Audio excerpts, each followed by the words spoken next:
Bang! Neeves Knives. I'm Jared. My lovely wife Kara is at work, and today we're taking a last look at a couple knives. If you guys don't know yesterday's live, if you stayed to the end, you know, but if you left before the very end, we gave away a couple of knives. These two knives right here. This is the real Steel Griffin, and this is the real Steel Metamorph. Both in 14C28N and aluminum handles. Both are amazing, amazing knives. And I just wanted to do a last talk about it because both of these knives I love like a lot. These are amazing knives. One, this is a button lock, which you don't see a ton of button locks, especially built to the standards this one is. I mean, this thing is, it's on needle bearings. So if you don't know what needle bearings are, I'll show a picture. So it makes it super duper smooth, and it's very easy to manipulate. Not only that, another awesome thing, which I did resharpen this because I used it in a sharpening video that went okay, but it didn't have the edge like that I would want to put on it. So I put a new edge on it. And another great thing about this knife is how easy it sharpens. And not talking about the steel, but just the shape and the grind. Which is why I talk about shapes and grinds so much when it comes to an EDC knife. When, you know, it's not that, you know, when I say, oh, I wish this knife was thinner behind the edge, or I wish I had better blade geometry, all knives don't have to have great blade geometry. All knives don't have to be the ultimate slicer. And if they all were, then we would be begging for knives that were thicker. That's just the way it goes. But there is a center ground where it's just a good grind. Like it might not be the best, it might not be an absolute laser, but it's done well. And that's the way the real Steel Griffin is. Now, the Metamorph, that's a laser. We'll get into that in just a second. But even the shape, it's very easy to sharpen. They give you a nice finger choil / sharpening choil that's way away from the plunge grind. So you have so much life on this thing. It's been sharpened a few times and it still has so much life. You'd probably think it's only been sharpened one time. That's the beauty of a good sharpening choil. That's the beauty of a good grind, is that you don't sharpen it 2 or 3 times and it looks like you've sharpened it to death. And that's what happens with a lot of knives, and that's why you maybe can't lay the edge back, or possibly lots of other things, you know, or maybe it'll make a smile, you'll chew into the plunge grind, whatever. But that's another thing that just makes this knife so awesome. Even though this thing is used, it is well centered, well locked up, super smooth, and it's just in great condition. You know, there are a little nicks here and there, little tiny things, but it's still in great condition. The one thing is, it is slick. It is slippery, but you do have good ergos. You get a good grip on it. And with an EDC knife, you don't always need a great grip. You don't always need it to be grippy and jimped out to the gills. You know, it does have jipping on the spine that's, you know, effective, but it has a nice acute tip for using, you know, the tip, you know, a small amount of belly for slicing. You can get up nice and close to the blade for push cuts. The blade stock is really strong. It's I wouldn't call it like really thick, but it's not thin by no means. It gets down to a nice, beautiful cutting edge. I forget exactly what it is. We can measure it really quick. It's about 18 thousandths, 19 thousandths behind the edge. It might have been thinner from the very beginning, because, you know, this is a flat grind, so the more you sharpen it, the thicker it's going to get. And it's had a few edges put on it, but I don't think it's that much thicker than when it first started. Maybe, you know, 1,000 thicker. That's, you know, the result of good geometry. And it's not even that this is phenomenal geometry. This is just good. It's just decent. And it cuts good, too. So the clip, you know, some people complain about the clip, you know, just the way it looks, but it works great, you know, and it does kind of go with the overall theme of the knife. So let's get into this little Metamorph now. Now the Metamorph, now this one, somebody else won. So like I said, 2 knives, 2 winners.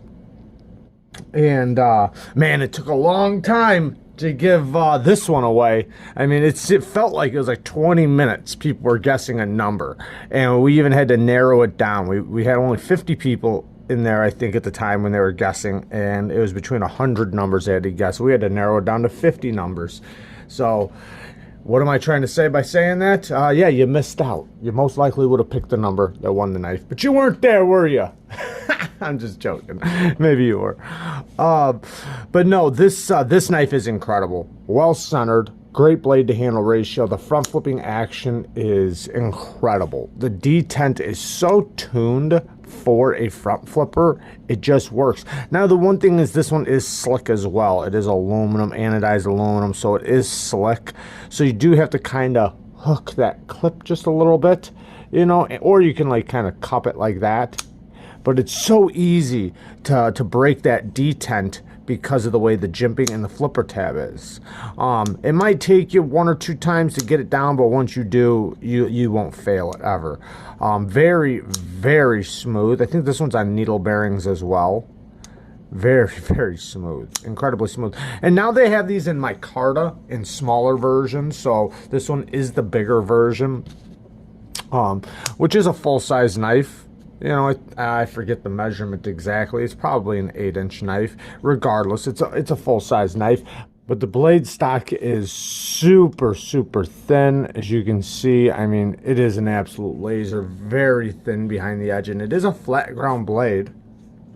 It is a flat ground blade, but it's just a laser. And I did lay the edge back on this, which some people might not like because it's already so thin behind the edge and already such a cutter. I kind of sharpening this thing. I got this secondary, so we did a trade on it in the pass-around group. But it was, I think it already had an edge laid back. Yeah, that's what it was. The edge was already laid back, so I just refined it. Now, this is only a 300 grit edge, so it is a very, very aggressive edge. It will whittle hair, no problem. Heck, it'll split hairs, no problem. I'm trying to get it to come up. But it is a very aggressive edge. Let's see if we can get it to come up like this. Get this thing out of the way. The edge is a very aggressive edge, 300 grit. On this one, I put a 600 grit edge. We'll just look at that really quick while we're sitting here.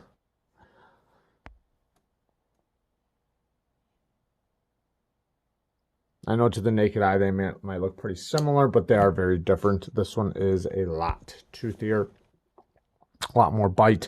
But like I said, though, this thing will split a hair, no problem. It's extremely sharp. At least when it comes to it. It was sharper when I first did it. I only tuned it back up because it had a little bit of wear up here on the tip. So I didn't resharpen it like crazy. I just tuned it back up. So it's not as sharp as it originally was when I first put the edge on there, but it's still incredibly sharp. And the joy of this thing, or the beauty of this knife, is that blade.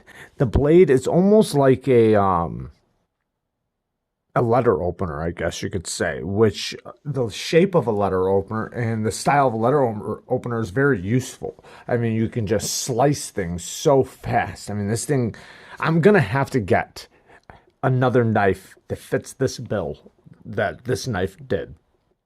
I don't know. I can't think, honestly, if I have another knife that fits the bill of this knife. I really like the profile of this, meaning it's just an absolute laser. It's so easy to use. I mean, you can easily get to the tip, easily slice things open. I mean, you can go right through stuff. And even though it's so thin, I mean, it just blasts through stuff. It's not going to have the best ergos. It's obviously narrow and thin, but it's still comfortable in the hand and it works. You can get up nice and close to that blade. You can, I mean, a lot of cutting length. So it's just, man, such a useful little tool when it comes to needing a blade. It's obviously not hard use. It's not going to be used for prying or anything like that. But the majority of EDC use is fine cutting. is opening stuff up, cutting up some recycling, cutting a tag off of something, popping a cord or a strap or some type of plastic something, you know. I mean, you know, trying to cut those plastic zip ties, like the thicker ones, the ones that are really thick that are kind of hard to cut. A lot of people just cut them with scissors. I like to cut them with knives. I know it's stupid. You probably should cut them with scissors. But the point is that when you try to cut those with a thick knife, it's dangerous. I mean, it's not safe. It doesn't work that well. Now, I'm not saying you can't do it, but it's just so much easier with a little thin knife like this. You just pop it right off. But with a thick knife, a big knife, you're forcing so much effort into cutting that plastic rather than just snipping it with like putting the blade in there and just turning it basically, or just, snipping it right off. Lots of benefits to a knife like this. This is a very useful knife. Like I said, if you guys can recommend a knife that's kind of like this, that's not this, that I could get on the channel or that I could buy, let me know down in the comments. I would love to get something that could actually fit the bill. This thing's look at the jimping. The jimping is so long. It works so good. Yeah, I really like this knife. The access to the lock bar is very easy to get to. You can see that the action is just so good. I really like to fidget with this thing, but aside from fidgeting, it's a good little tool. I love this little placement right there for your finger, coupled with this long jimping, where even if you're back here, it's useful. I mean, it's not the most aggressive jimping, but for this kind of knife, it's perfect. Yeah. But I guess this is a saying goodbye video to these two knives. Great, great knives. And I can't recommend them enough to people, both of these knives. I think this knife might be something for people that might have to get a little used to, because it is slick, like I said, and trying to hold it in your hand and flick it. That's why the micarta version might be better for you, and I would love to get the micarta version. It's a little pricey, though. I'm not saying it's not worth that price. I'm saying it's an upgraded version. It's an M390 and micarta, so it's not as affordable as this one. This one's only, I think, $60 or something like that, $65. So I forgot to say, this one also has a little lock on the back for you to lock yourself out so it doesn't close. I mean, you can still feel the buttons kind of pushed, but it doesn't close. And you just spin it, unlock it. Such a good knife. The stop pin's nice and decent size. Even the button lock, I mean, you can feel it snap into place, which is good. I mean, it just feels nice and tough. I mean, it's still locked up really solid. Very nice, man. The winners of yesterday's giveaway in the live, good for you, man. Good for you. I hate to see these guys go, but I love to see them go to a new home. Even if as soon as you get it, you break it, doesn't matter. The point is that these are going to a new home, and yeah, I'm sad to see them go, but happy to see, somebody who supports the channel, somebody who, comes to the lives and, hangs out and stuff like that, is somebody who's going to win these. I love you guys. Peace.